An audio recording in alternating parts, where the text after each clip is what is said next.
بسم اللہ الرحمن الرحیم۔ کل نفس ذائقۃ الموت، ہر نفس نے موت کا مزہ چکھنا ہے۔ جو بھی اس دنیا میں آیا بالآخر اسے اس دنیا سے چلے جانا ہے۔ 8 دسمبر 2021 بروز بدھ میرے لیے وہ ایک انتہائی دردناک دن تھا کہ جب مجھے یہ خبر موصول ہوئی کہ میرے دوست، میرے شاگرد مفتی زبیر بیگا رضائے الہی سے انتقال کر گئے۔ یہ مفتی زبیر ابتداءً تو میرے شاگرد تھے، اسٹوڈنٹ تھے درس نظامی کے، اور پھر اس کے بعد میرا ان سے ایک بڑا گہرا تعلق ہوا، اکثر میرے ساتھ ہوا کرتے تھے۔ اور گزشتہ برس یہ موذی مرض میں مبتلا ہوئے جس میں ان کا جگر فیلئر ہوا اور پھر ٹرانسپلانٹ ہوا، اور بیسیکلی یہ تھیلیسیمیا میجر کے پیشنٹ تھے۔ میرے لیے دردناک کیوں تھا؟ ایک تو میرا جو ان سے پیار تھا، محبت تھی، بڑا گہرا تعلق تھا اور بڑا بے تکلفانہ تعلق تھا۔ دوسری وجہ یہ تھی کہ جس دن ان کا انتقال ہوا یعنی بدھ کا دن 8 تاریخ، اسی رات تقریباً 1 بجے تک کم و بیش یہ میرے ساتھ موجود تھے، بلکہ میں ان کے ساتھ موجود تھا۔ ان کا علاج چونکہ اسلام آباد میں چل رہا تھا، اور اس علاج کے دوران 3 مرتبہ میں ان کی عیادت کے لیے اسپیشلی گیا، بلکہ اتنا قریبی تعلق تھا کہ یہ خود فون کر کے مجھے کہا کرتے تھے کہ آپ آ جائیے، اور میں چلا جاتا تھا۔ اس بار بھی ایسا ہوا کہ ہماری ملاقات پوسٹ پون ہو رہی تھی، مجھے پاکستان سے باہر جانا تھا، لیکن پھر وہ 1 ہفتہ لیٹ ہوا تو میں نے کہا چلے میں آ رہا ہوں۔ تو میں منگل کے دن ان کے پاس پہنچا، مغرب کے بعد میں ان کے پاس پہنچا، ہماری گپ شپ ہوئی، اور آلموسٹ مغرب سے لے کر رات لیٹ نائٹ تک کم و بیش 12-1 بجے تک ہم لوگ ساتھ بیٹھے رہے۔ کھانا ہم نے ساتھ کھایا، گفتگو ہم نے ساتھ کی، بہت باتیں کی، ہنسی مذاق چلتا رہا جو ہمارا ایک دوستانہ انداز میں ہوا کرتا تھا۔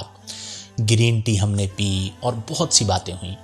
اس کے بعد میں نے کہا جی میں کافی تھکا ہوا ہوں، چونکہ آج ہی کراچی سے پہنچا ہوں تو میں جاتا ہوں آرام کرتا ہوں، پھر کل میں دوپہر 2 بجے تک آپ کے پاس آ جاؤں گا۔ بہرحال مجھے نہیں پتا تھا کہ میری زبیر سے یہ آخری ملاقات ہے۔ ہنستے کھیلتے اس نے مجھے رخصت کیا، میں ہوٹل چلا گیا، آرام کیا، اور اگلے دن صبح ان کی طبیعت خراب ہوئی اور پھر انہیں ہاسپٹلائز کیا گیا، ہاسپٹل لے جایا گیا، اور وہاں پر کم و بیش 11:30 بجے کے اراؤنڈ ان کا انتقال ہو گیا۔ اس پورے مرض میں کئی ایسے مواقع آئے کہ ہم نے امید چھوڑی، اس نے بلکہ ایک موقع تو ایسا آیا کہ اس کی طبیعت اتنی خراب ہوئی کہ ان کے جو بھائی ہیں عبدالقادر، ان کو اس نے کہا کہ جی آپ جو ہے وہ شاہد صاحب کو فون کر کے بتا دیں اور انہیں کہیں کہ ملاقات کے لیے آنا ہے تو وہ آ جائیں۔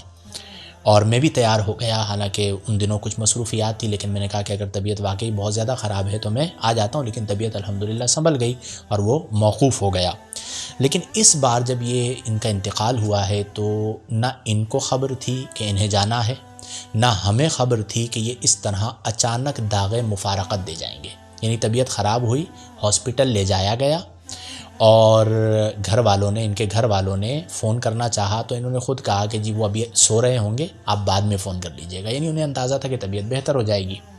بہرحال 11:30 بجے کے اراؤنڈ ان کا رضائے الہی سے انتقال ہوا۔ اللہ تعالیٰ ان کے درجات کو بلند فرمائے۔ 1 بجے مجھے یہ خبر موصول ہوئی، اور جب مجھے یہ خبر موصول ہوئی تو میں آپ کو الفاظ میں نہیں بتا سکتا کہ کس قدر تکلیف کا عالم تھا۔ بہرحال اللہ تعالیٰ ان کے درجات کو بلند فرمائے۔ آپ کی ترغیب کے لیے میں چند باتیں آپ کو بتانا چاہوں گا۔ پہلی بات، میں نے زبیر رحمہ اللہ کو، میرے دوست تھے، بھائی تھے، شاگرد تھے، جتنی تکلیف میں دیکھا شاید ہی میں نے کسی کو اتنی تکلیف میں دیکھا ہو، لیکن اس تکلیف کے باوجود میں نے ایک بار بھی ان کی زبان سے ناشکری کا کلمہ نہیں سنا۔ جب بھی ان کی زبان سے الفاظ نکلتے تھے تو وہ یہی کہتے تھے کہ بس آپ دعا کریں، اللہ خیر فرمائے گا۔ میں پوچھتا تھا کیسی طبیعت ہے بھائی، تو وہ جواب دیتے تھے اللہ کا شکر ہے، اللہ خیر کرے گا۔ ہاں چونکہ تکلیف ہوتی تھی تو کبھی یہ ضرور کہتے تھے کہ طبیعت بہتر نہیں ہے، مزے میں نہیں ہے، درد بہت زیادہ ہے، دعا کریں۔ اکثر وہ مجھے کال کر کے دعائے حزب البحر کا دم کرواتے تھے۔ میں آپ کو حیرت انگیز بات بتاؤں کہ جب بھی ہماری ملاقات ہوتی تھی تو میں دعائے حزب البحر کا دم کر دیتا تھا، طبیعت زیادہ خراب ہوتی تھی کال کر لیا کرتے تھے۔ لیکن اس بار جب میں ملاقات کو گیا ہوں، یعنی بدھ کو ان کا انتقال ہوا، منگل کی رات میں ان کے پاس بیٹھا رہا 4-5 گھنٹے کم و بیش، انہوں نے ایک بار بھی دم کا نہیں کہا۔ اور نہ میں نے دم کا انہیں کہا کہ میں تمہیں دم کر دیتا ہوں. اس کی وجہ ہے کہ بالکل صحیح تھے, بالکل ٹھیک تھے, روح بصحت تھے, اور ماشاءاللہ مجھے نظر آ رہا تھا. میں نے بولا کہ یار تمہاری طبیعت مجھے بہت زیادہ بہتر محسوس ہو رہی ہے, لیکن مجھے کیا پتا تھا کہ یہ آخری ملاقات ہے اور کل مجھے ان کے انتقال کی خبر موصول ہوگی. تو پہلی چیز یہ کہ ناشکری نہیں تھی. دوسری چیز یہ کہ میں نے بہت لوگوں سے ملاقات کی پورے پاکستان میں, پاکستان سے باہر, ان جیسا نیک آدمی میں نے نہیں دیکھا. یعنی پابندی نماز کا عالم, نماز کا وہ اتنا پابند لڑکا تھا کہ میں نے اسے شفا انٹرنیشنل ہاسپٹل میں وہ ایڈمٹ تھے, وہاں پر ایک پتھر رکھا ہوا تھا اور وہ کمزور اتنا ہو چکا تھا کہ وہ جو چھوٹا سا پتھر تھا وہ اس سے نہیں اٹھایا جاتا تھا, اور اس نے بیڈ پر وہ پتھر رکھا تھا اور اس پتھر سے تیمم کر کے وہ نماز پڑھتا تھا, پتھر سے تیمم کر کے وہ نماز ادا کرتا تھا. میں نے نماز قضا کرتے ہوئے اس بندے کو نہیں دیکھا جس بندے کی حالت یہ ہے کہ جگر فیل ہو چکا ہے مکمل, کوئی ڈیسیجن لینا مشکل ہو رہا تھا اس ٹائم پہ, مطلب جگر کی جو میسر آنا ہے, اویلیبلٹی ہے, وہ نہیں ہو پا رہی تھی, اور بہت سارے مسائل تھے, وہ ایک پوری تفصیل میں اس کی طرف نہیں جاتا. اس کے باوجود وہ بندہ نماز کا پابند ہے, شکر ادا کر رہا ہے اور اللہ کی رضا پر راضی ہے. میں کبھی کبھی مزاحاً کہتا تھا بھائی موت سے ڈر لگتا ہے, تو وہ کہتا تھا بھائی میں مرنے سے نہیں ڈرتا, ٹھیک ہے نا, مرنا تو ہے, آج نہیں تو کل مرنا ہے, لیکن تکلیف چونکہ بہت زیادہ تھی تو اس تکلیف کی وجہ سے وہ رنجیدہ ہوتے تھے. لیکن بہرحال ایک وقت جو ہے متعین ہے, ہر ایک نے جانا ہے. 8 دسمبر 2021 بدھ کا دن میرے لیے انتہائی تکلیف دہ دن تھا کہ جب گزشتہ سب ہم بیٹھے ہوئے کھانا ساتھ کھا رہے ہیں, گفتگو کر رہے ہیں, میرے سامنے وہ چل پھر رہے ہیں, اور پھر یہ خبر آتی ہے کہ وہ انتقال کر گئے.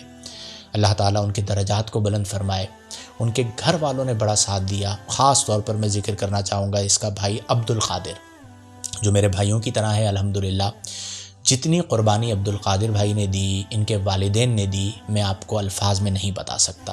جتنا انہوں نے پیسہ خرچ کیا, کروڑوں روپے خرچ کیے اس کی بیماری پہ کم و بیش 6 مہینے کے اندر. اور مطلب میں مشورہ دینے کے لیے کبھی فون کرتا تھا عبد القادر کو, تو وہ آگے سے مجھے یہ بتاتے تھے کہ میں نے یہ کر لیا. وہ ڈیسیجن کر چکے ہوتے تھے, اور کسی چیز کا خیال نہیں کرنا, اور ہر طرح سے جو ہے نا ہر حد تک جانا. میں ابھی اگر کہیں بیٹھ کے مثال دیتا ہوں تو میں یہ کہتا ہوں کہ میں نے عبد القادر سے زیادہ بھائی کے لیے قربانی دینے والا کوئی بھائی نہیں دیکھا.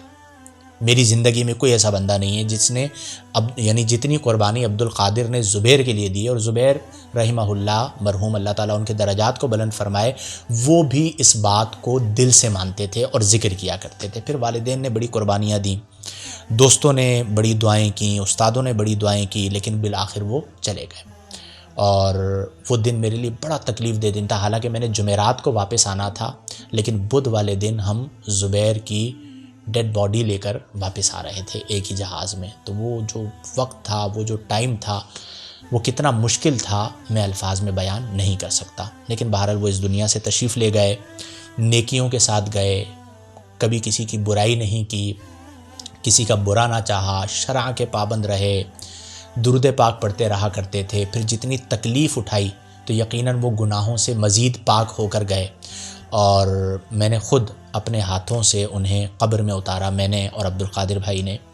اور وہ جو لمحہ تھا, میں آپ کو کس طرح بیان کروں کہ کتنا تکلیف دہ لمحہ تھا کہ جب ہم اپنے دوست کو, اپنے بھائی کو اپنے ہاتھوں قبر میں اتار رہے تھے, جو 2 روز پہلے ہمارے ساتھ بیٹھا گفتگو کر رہا تھا. تو بہرحال ہر ایک نے چلے جانا ہے. ہم سب کے لیے پیغام یہ ہے کہ ہم سب اپنے اعمال کی فکر کریں, نمازوں کی پابندی کریں. زندگی کا کوئی بھروسہ نہیں ہے. کسی نے جلدی جانا ہے, کسی نے بدیر جانا ہے, لیکن جانا ضروری ہے. اور کسی کے جانے سے دنیا پہ کوئی فرق نہیں پڑتا. دنیا اسی طرح چلتی رہتی ہے جیسے پہلے چل رہی تھی, تو ہمارے جانے کے بعد بھی اسی طرح چلتی رہے گی. کم از کم ہم ایسی زندگی گزار کر جائیں کہ ہمارے جانے کے بعد ہمیں یاد رکھا جائے. تو آپ سب سے بھی میری گزارش ہے کہ آپ سب بھی مفتی زبیر رحمہ اللہ کے درجات کی بلندی کے لیے دعا کریں. اللہ تعالیٰ ان کے درجات کو بلند فرمائے اور انہیں جنت الفردوس میں اعلیٰ مقام عطا فرمائے. وآخر دعوانا ان الحمد للہ رب العالمین.